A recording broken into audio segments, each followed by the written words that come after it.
Just wanted to kind of make a little update video. I mean, I haven't been uploading on my YouTube channel for a while, just various reasons why that happened. But today we're going to talk about the Gaza war, a little bit about geopolitics. Now, I've kind of become like a geopolitical channel. I haven't been uploading because I just kind of lost all my motivation to upload because certain things happen. I don't want to get into all of that right now, but I'm just feeling like super depressed about what's happening in Gaza, man. Like, okay, let's let's give a rundown on Gaza real quick. I've been watching the Gaza war sit rep for a couple days now, and 300. How many days now? Almost 400 days since the Israelis attacked the Gaza Strip, and not just Israel, not just Gaza, Somalia. We have problems there too. The Egyptians are deploying 10,000 troops to Somalia, 5,000 for scouting purposes, for building air bases and stuff like that. And I think they're gonna try to fight with Ethiopia.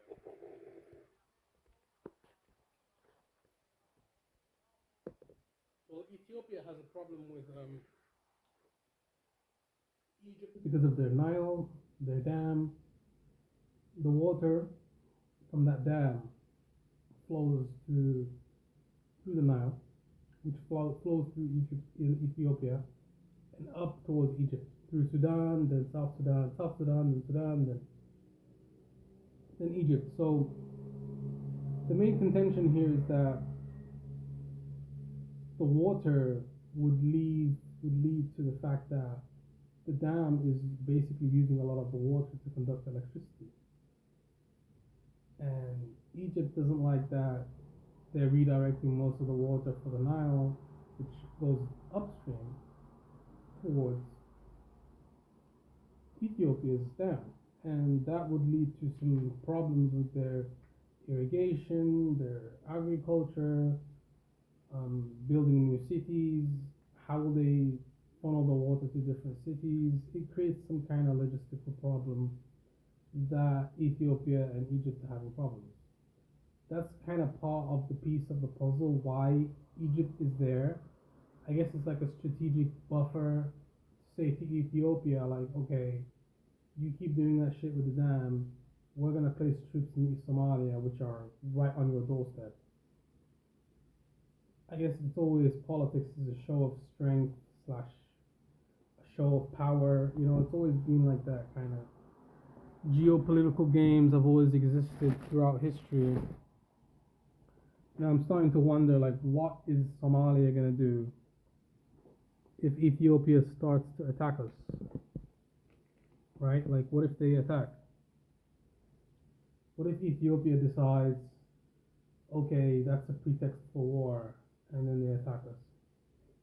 That's what I've kind of been worrying about. I mean, I have family there. I have people that I care about. That I wouldn't necessarily. I mean, I wouldn't want anything like that to happen to them.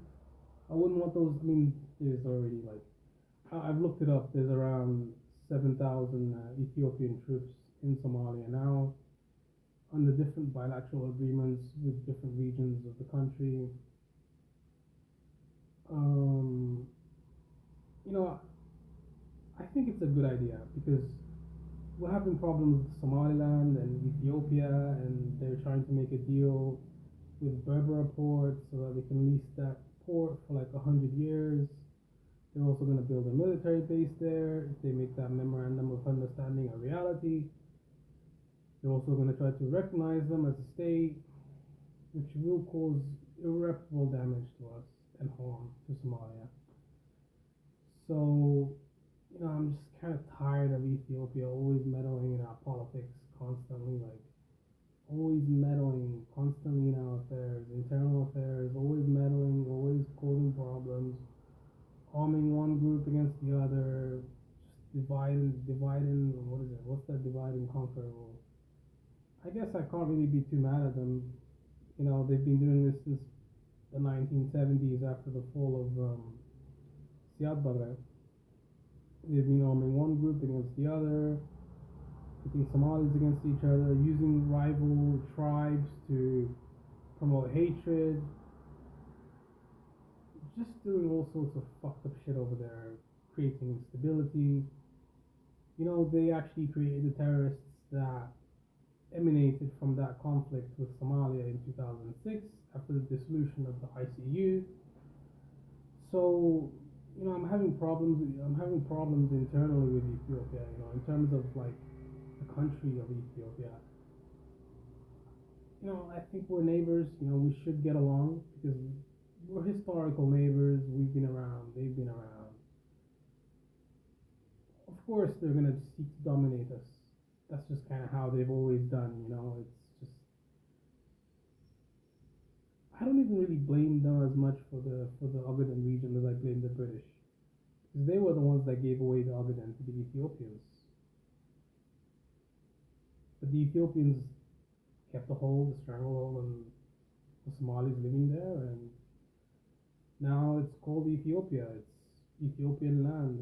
It's a very bitter pill for sure, like for a lot of Somalis to swallow. Like it's a very bitter pill to swallow because you know the five the 5 points of the Somali flag represent the unity of the Somali Republic, and we've never actually been able to make that dream a reality. You know, it is bitter, very bitter to swallow because I mean we never really thought about capturing Djibouti. We never really considered that. We were never actually thinking about that. You know, it's Djibouti can stay independent, whatever. We didn't really care too much about Djibouti. I guess that's kind of like a long-term ambition that could happen or not, and if it doesn't, it's okay, and if it does, it's okay. The Ogaden region was definitely very point of contention for most Somalis, and yeah, it does make me bitter too, man. I feel very bitter about that too, even though I wasn't alive during that time, because the direct consequence of not winning the Ogaden region, the Ogaden War, in that region is the reason why we're refugees. It's like kind of like a byproduct of that event, right? Because once we lost that war, we fled back to Somalia. The armed forces fled back. 1/3 of our armed forces were destroyed in that war. Industry ravaged, everything destroyed. Thousands of people dead, hundreds of thousands displaced into Somalia. Of people fleeing from the Ogaden region, the Somali inhabitants, and just we collapsed after that. We disintegrated into different states, and well, we are a unified republic on the outside, you know, in terms of like the de jure. We have independence and we are a unified republic, but in reality, de facto, we're just a bunch of states. Khartoum State, Puntland, Somaliland. It's bitter. I don't like to admit it. You know, it's a very bitter pill to swallow, man. I can't like stress that enough. You know, it's very fucked up. We likely will never get it back. We likely will never get that region back or into our sphere of influence. There's another region that we were planning on getting in the long term. Was the area in Kenya, which is like kind of bordered by most Somalis there. I believe it's Jigjiga. I don't know if it's no, it's probably not Jigjiga. Jigjiga is in Ethiopia. It's Ethiopian land. But I'm gonna talk about it a bit more in a moment because close the window. I'm gonna talk about the Ogaden War a little bit more, guys.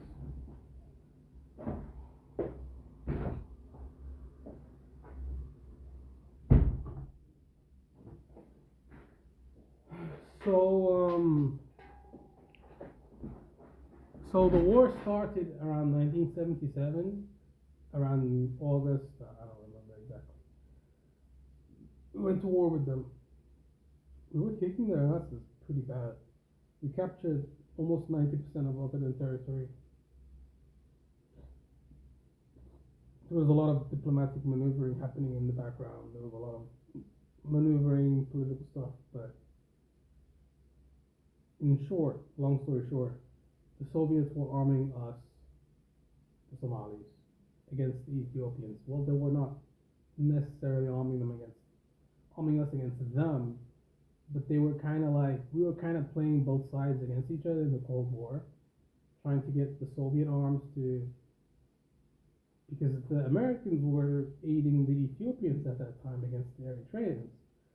So we would always be adjacent to them, like in terms of interests. We would always try to go to the opposite side so that we could pit both Cold War states against each other. Because obviously we're not a strong state at that time. So we had to diplomatic maneuvering, stuff like that. And then slowly but surely, the Americans stopped aiding the Ethiopians because of human rights concerns. And then the Soviets aided the Ethiopians. They went over to the Ethiopians because we stopped all diplomatic relations with the Soviets. We told them all to leave. We kicked them out of the country, even though they were supporting us militarily at the time. But they were also meddling in our internal affairs. They were arming the Ethiopians at the same time. They were trying to get us to stop. They were trying to get a ceasefire. Then we ignored them and we expelled their ambassadors. And then the Soviets completely shifted their support towards the Ethiopians and kicked their asses. Basically, that's what happened. But, they were always going to kick our ass. I mean, they were the second world superpower at that time. I don't really have any delusions about winning that conflict. But, so long story short, my point is that Ethiopians are basically our historical enemy, and they're the reason why we're in the shape we are in today. Now, looking at it from the Ethiopian perspective, of course, they don't want their country to be balkanized. From their perspective, of course, they don't want to lose the Ogaden region. That's around 30% or 20% of their territory. I don't know the exact figures. But, man, that territory has always been ours. Like, our people live there. Our tribe lives there. Like, we are predominantly the main people that live in that region, but I don't really know why the Europeans gave that part of that land to Ethiopia. Perhaps because Ethiopia had more influence at that time. They were more of the dominant force in that region at that time. So the Ethiopians basically took what they wanted, and we were just left as dogs. The Kenyans also did the same. But the Ethiopians are more like, it's more of a bitter pill to swallow for them, because that area is bigger than the Kenyan area that the Kenyans hold. Yeah, so moving on from that, man, it's been how many years since the Ogaden War? 1977. Oof, 23 plus 24, so 57 years? No, it's 40, 47. 47 years. Wow. I mean, we've still been fighting each other since then. That's why I'm saying, wow, like, the Civil War ended in 2006, but the Americans and the Ethiopians reignited it. Second round, baby. Now we're in the second round of the Civil War, because the terrorists want the Ethiopians out of the country. They want all the foreign forces out of the country. That's their goal. That's their demand. And they want the Ethiopian land that we had before, the Ogaden region, back. But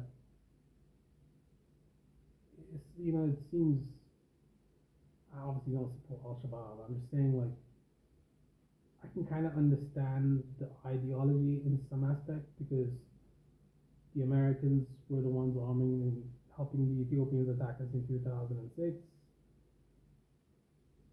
I mean, we can't live in the past. We have to move forward, obviously, but the terrorists are still there.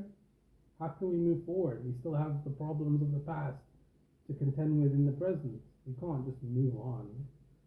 Those problems are still with us today. They're literally seared into our memory. Obviously, I don't want a war with flipping Ethiopia. I just want them to leave us alone. I want them to stay on their fucking side of the border. I do want the foreign troops to leave. I do want the Ethiopians to leave. I do want them to leave. Why? Because they're raping the women there. They're causing problems. They're causing atrocities. And that's probably not the widespread. That's not what most of the Ethiopian soldiers are doing. I expect they're probably following the rules, but I'm hearing reports that they stay in the barracks. They don't really patrol the streets. They're just there for the money that they get paid from the African Union, which are the Europeans are paying for. So what's starting to emanate here is that the only people that can solve our problems are us, right? We can only solve our problems. Nobody else is going to solve it for us. That's why we've been in a constant state of war since fucking 1991. Outsiders are always going to, promote their interests over ours. They're always going to pit us against each other if you can serve their interests. I don't really understand why Ethiopia wants to keep us weak. Like, why do they want us on our knees, dude? Like, we're neighbors. If we're weak, don't you think that's gonna like float over to you? Wouldn't you want strong neighbors so that you can? They don't want us to be strong. They don't want us to be strong. You know why? Because if we were strong, we would try to take back the Ogaden region. That's why they're gonna keep us in a state of chaos. Because I don't even want to say chaos, man. Like, we have made some improvements. Like, we've come a long way since 1991. Damn it, I just don't feel like it's enough. Like, that's what the bitterness and the fucking. That's where the bitterness and the frustration comes from. Is like, why hasn't it moved along enough to where we can say, okay, now we're progressing, now we're making some real change. Fuck, it does make me frustrated, like kind of just talking about all the problems we have as a country.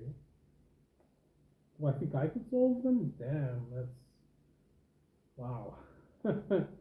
Wow, that's an audacious question. Very ambitious. You're a very ambitious guy then if you can become the president of Somalia. Even if you became the president of Somalia, the corruption is so strive. But we have to tell ourselves the truth if we want to get to the bottom of the problem.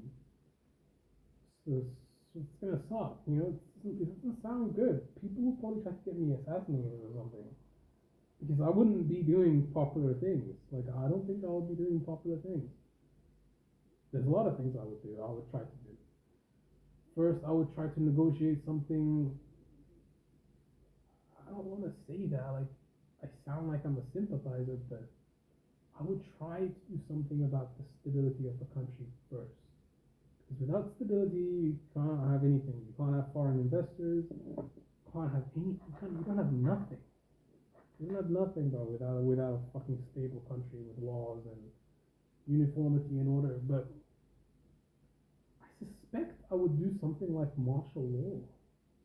I would declare martial law in the entire South. Declare martial law in the entire South. Everybody has to be home at a certain time. But then that kind of seeps into the authoritarian dictatorship route which Siad Barre took. That didn't go very well for him.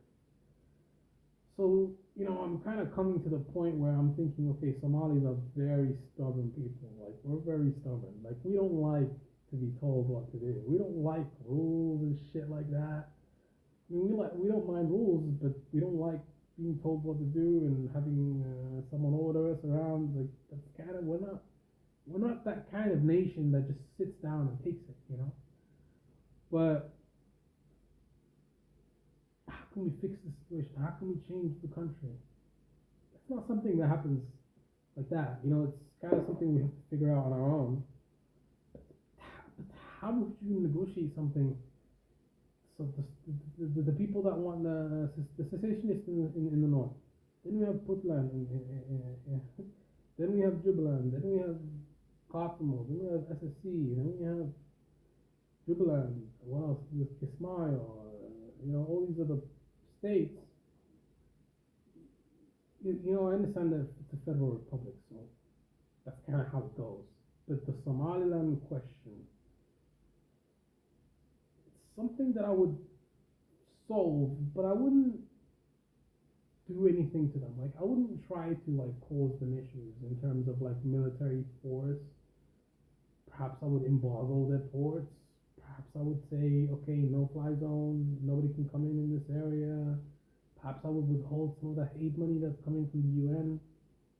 There's a lot of things I can do if Somaliland is going to like step out and try to say, okay, we have sovereignty. Hey, listen, you are a republic of Somalia. You are a federal republic of Somalia. You are part of the republic, and you're going to listen to the central government. That's what I would do. But they wouldn't listen to me because I'm weak and I don't have power, you know? So it's like, I would try the carrot and the stick. I think that's the perfect analogy in how to deal with Somaliland. I would try to address their past grievances about Siad Barre and the supposed, which did happen. I'm not denying that there was some kind of atrocity in Hargeisa when Siad Barre was bombing the place and killing the SNA, the members of the Somali Liberation Army. What is it?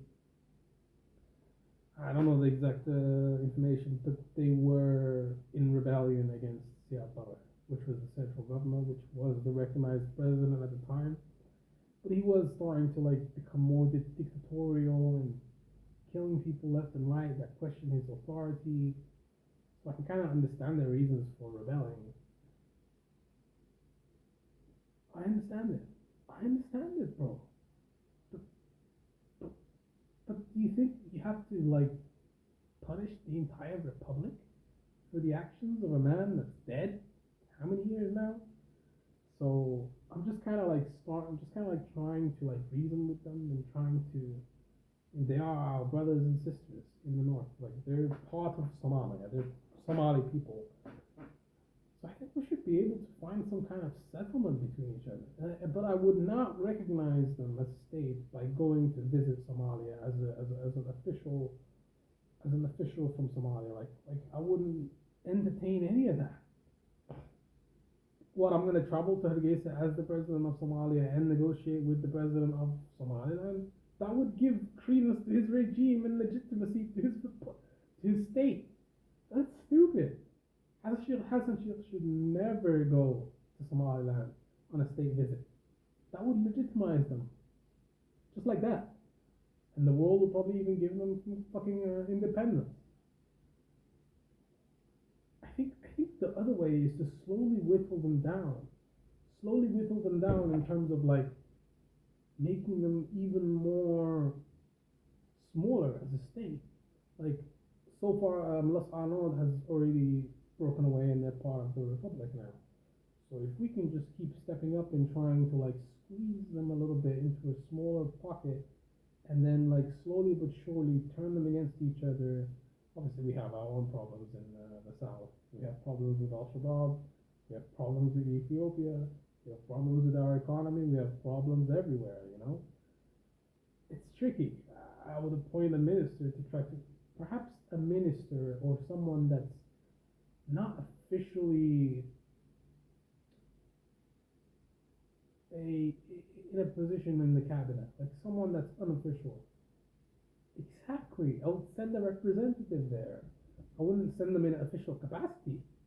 I would send a representative of someone, but not in an official capacity. Talk to them, see what they want, see their demands, see how I can accommodate it, see how it would help my interests, and make a conclusion from that. And if they refuse, then formulate a different plan to take them in forcefully, not with military means. We don't have the power for that yet. And that's where the Egyptian thing comes in. I think Hassan Sheikh's doing a good job with Egypt, because what other way do we have? We can't fight the Ethiopians. We don't have the arms. The arms embargo was lifted, but we don't have the support. We don't have the factories. We don't have the industry. We don't have the people. We don't have the men. We don't have all these different lists of things to fight the Ethiopians right now. So we're weak right now. So we have to use the Egyptians as leverage to get the Ethiopians to back away from the MOU with Somalia. That's the only leverage we have is the Egyptians right now, because they have problems with Ethiopia, and we have problems with Ethiopia too. So we have mutual interests with the Egyptians to cause problems for the Ethiopians because we have interests that align. So I think Hashish is doing a good job there, man. Like I don't know what else I would do as president. Like what can I do? Okay, MOU is happening, memorandum of understanding. What am I gonna do, dude? Like I can't fight the Somalia. I can't go send an army there. Don't have troops, don't have the funding, don't have the legitimacy, don't have the just a whole list of things. So I think he's doing a good job, man. I think he's doing a good job, man. It's it's hard. Like, what are you supposed to do? What are you supposed to do? Ethiopians are not. They're not playing ball, bro. They're trying to take the paw of our land even more. They've taken the Ogaden region. Now they want Somaliland too. That's crazy to me, man. I'm just kind of just thinking about how, like, oh my god, that would destroy our country even more than it's already being destroyed. It would be further balkanized than before. I mean, I understand that on the ground we're already balkanized, but the importance is legitimacy. Do those states have legitimacy right now?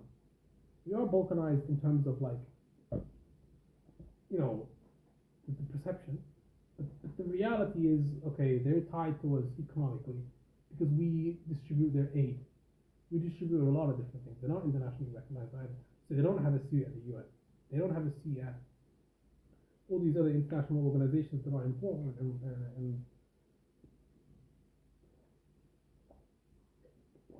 they don't have any of those things. So,